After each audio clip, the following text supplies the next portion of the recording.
Hi, ఎలా ఉన్నారు? Daily current affairs by కేఎస్ఎన్కేకి స్వాగతం. ఈరోజు జూన్ 5వ తేదీ ప్రత్యేకత. పర్యావరణాన్ని కాపాడే లక్ష్యంతో ఏటా జూన్ 5న ప్రపంచ పర్యావరణ దినోత్సవంగా నిర్వహిస్తారు. వరల్డ్ ఎన్విరాన్మెంట్ డేగా పిలుస్తాం. పర్యావరణ సమస్యలు, సవాళ్ళ గురించి ప్రజల్లో అవగాహన కల్పించడం ఈరోజు ముఖ్య ఉద్దేశం. ఐక్యరాజ్య సమితి పర్యావరణ కార్యక్రమం యుఎన్ఈపి ఇదే రోజున ఏర్పాటైంది. జాతీయ అంశాల విషయానికి వస్తే రాజ్యాంగ నిపుణుడు సుభాష్ ఈరోజు కన్నుమూశారు. లోక్సభ మాజీ సెక్రటరీ జనరల్, రాజ్యాంగ నిపుణుడు సుభాష్ సి కశ్యప్ తుది శ్వాస విడిచారు. ఇతను 1983 నుంచి 7 ఏళ్ల పాటు లోక్సభ ప్రధాన కార్యదర్శిగా కశ్యప్ సేవలందించారు.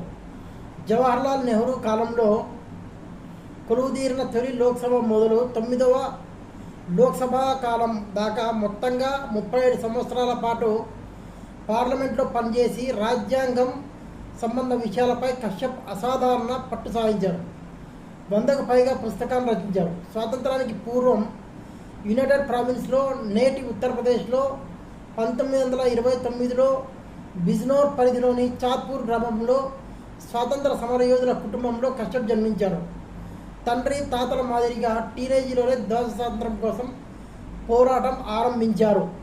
క్రీడా విషయాలకు వస్తే French open grand slam tennis tourney mixed doubles విభాగంలో డిఫెండింగ్ ఛాంపియన్ జోడీ సారా ఎరానీ, ఆండ్రియా వానసోరీ టైటిల్ నిలబెట్టుకుంది. ప్రపంచ బ్యాంకింగ్ ర్యాంకింగ్స్లో భారత మహిళా బాక్సర్ జైస్మిన్ లంబోరియా అగ్రస్థానానికి చేరుకుంది. తాజాగా ప్రకటించిన ర్యాంకుల్లో 57 కేజీల విభాగంలో ఒక స్థానాన్ని మెరుగుపరుచుకొని జైస్మిన్ నెంబర్ 1గా నిలిచింది. ప్రస్తుత వరల్డ్ ఛాంపియన్ కూడా అయిన ఆమె ఇటీవల ఆసియా ఛాంపియన్షిప్లో రజతం గెలుచుకుంది. అంతర్జాతీయ క్రికెట్కు కేఎస్ భరత్ గుడ్ బై చెప్పాడు. వికెట్ కీపర్, బ్యాటర్ కోన శ్రీకర్ భరత్ అంతర్జాతీయ క్రికెట్కు అధికారికంగా రిటైర్మెంట్ ప్రకటించాడు. 2 ఏళ్ల క్రితం 24 ఫిబ్రవరిలో అతను టీమిండియాకు చివరిసారిగా ప్రాతినిధ్యం వహించాడు. French open grand slam tennis tourney మహిళల సింగిల్స్ విభాగంలో 8వ సీడ్ మీరా ఆండ్రీవా క్వాలిఫైయర్ మాయా చావ్లిన్స్కా టైటిల్ పోరుకు దూసుకొచ్చారు.